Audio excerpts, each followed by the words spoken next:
Welcome to this explainer. Okay, today we're diving straight into a topic that honestly touches almost all of us, but is so deeply misunderstood. We're talking about why marriage is just so hard. We're going to look at the ancient Hebrew linguistic logic of relationship dynamics. And as you'll see, it actually provides a blueprint explaining why all that friction you feel, it might literally be by design. So let's start with a question that haunts a lot of modern relationships. If marriage is this flawless, divine design, why on earth does it so often feel like an intense, uphill struggle? I mean, we usually just assume that if something is meant to be, it should be easy, right? Well, the ancient Hebrew perspective tells a totally different story. That friction, it's not a sign the system is broken. It's actually a sign it's working exactly as designed.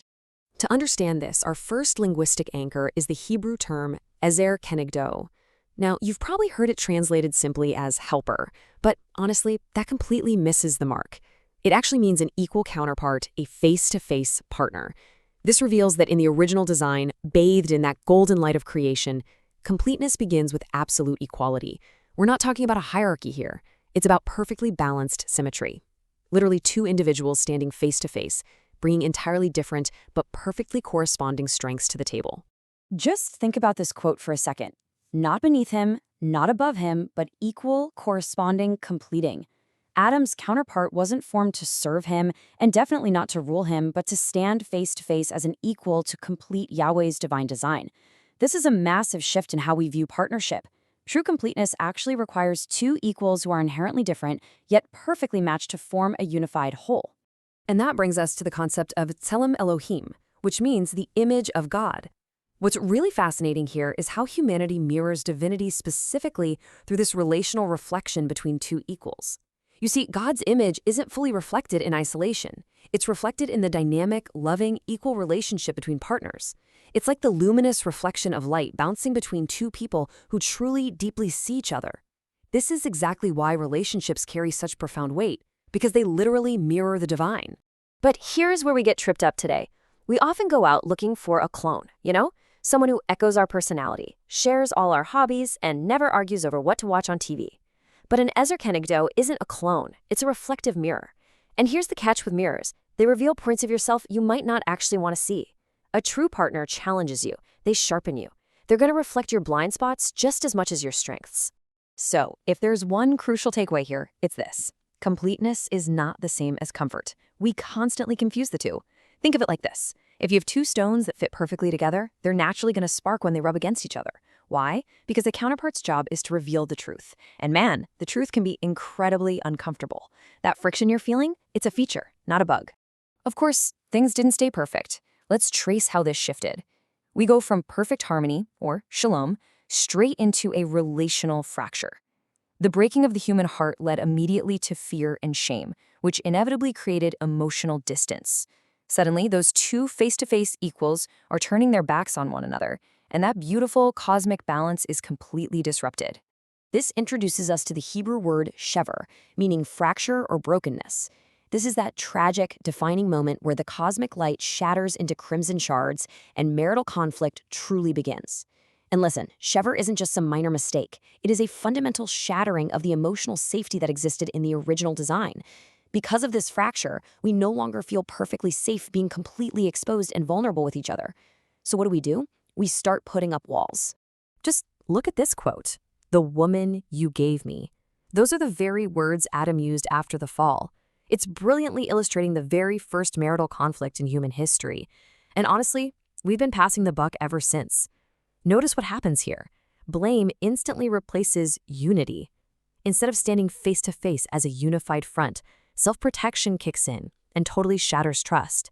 When we feel fractured, our immediate instinct is to point the finger at our partner just to shield ourselves from the shame. Which naturally leads us to ask a pretty heavy question. When we argue, when we watch our own words dissolve into smoke and anger, does that mean the original design was just flawed from the start? Does all this conflict mean marriage is basically a failed divine experiment? I mean, it's so easy to look at the pain in our relationships and just assume the whole system is broken. Well, the answer is a resounding no. Actually, conflict is proof that humans need healing. The design itself, the Ezer Kenegdo, is absolutely perfect. It's the hearts inside that design that are broken. Marriage is essentially a perfect container holding imperfect people, and that makes it the exact place where our hidden wounds become visible. The design hasn't failed at all. Rather, it's brilliantly exposing the very areas where we personally need to heal. Let's break down what we actually bring into the relationship. We unknowingly drag our own unhealed egos, what the Hebrew tradition calls the Yetzirah, or the inclination towards self, along with our pride, our fear, our insecurity, and all those old wounds. We drag all of that into a covenant that was originally meant for wholeness. We're bringing fractured pieces into a sacred space, and that is exactly why the friction happens. The conflict is literally just our ego clashing with the mirror. But don't worry, we aren't left in the dark here. This brings us to Brit, the Hebrew word for covenant. A covenant is this incredible choice where two people reach out to connect through the darkness with a thread of gold. It's a powerful, binding promise. But achieving harmony within this covenant, that requires massive amounts of humility, forgiveness, and commitment. It absolutely doesn't happen by accident. It happens by choice. Because a covenant isn't just some magical perfection falling from the sky. No way! It's an active daily commitment. It means actively choosing humility over pride, choosing forgiveness over resentment, growth over stagnation, and love over ego. These aren't just one-time decisions you make at an altar. They are the continuous, grounding, daily steps of doing the work to maintain a Brit. And by doing that humble daily work, we eventually reach Tikkun. This is such a beautiful concept. It means restoration and repair. Imagine this amber glowing warmth where divine repair takes our fracture, our shiver, and slowly turns it into something beautiful. Tikkun acknowledges the brokenness but absolutely refuses to let it be the end of the story. Through the active work of covenant, our brokenness actually becomes the canvas for healing. So, to summarize this entire progression, when we pull all this Hebrew logic together, it looks like this. Completeness is the original design. Harmony is the daily work. Conflict isn't a failure. It's the necessary refinement. Covenant is the path we walk, and restoration is the ultimate promise. Just look at how this beautifully reframes conflict. It takes it from being this catastrophic failure and turns it into a necessary, refining fire that burns away our ego. Ultimately, this profound linguistic journey leads us right back to shalom.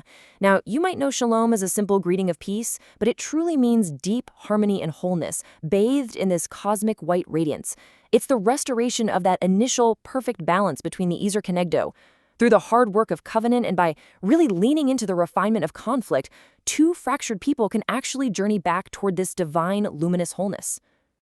I want to leave you with this final, provocative thought to take away. Marriage is beautiful because God designed a way for two broken people to become whole together.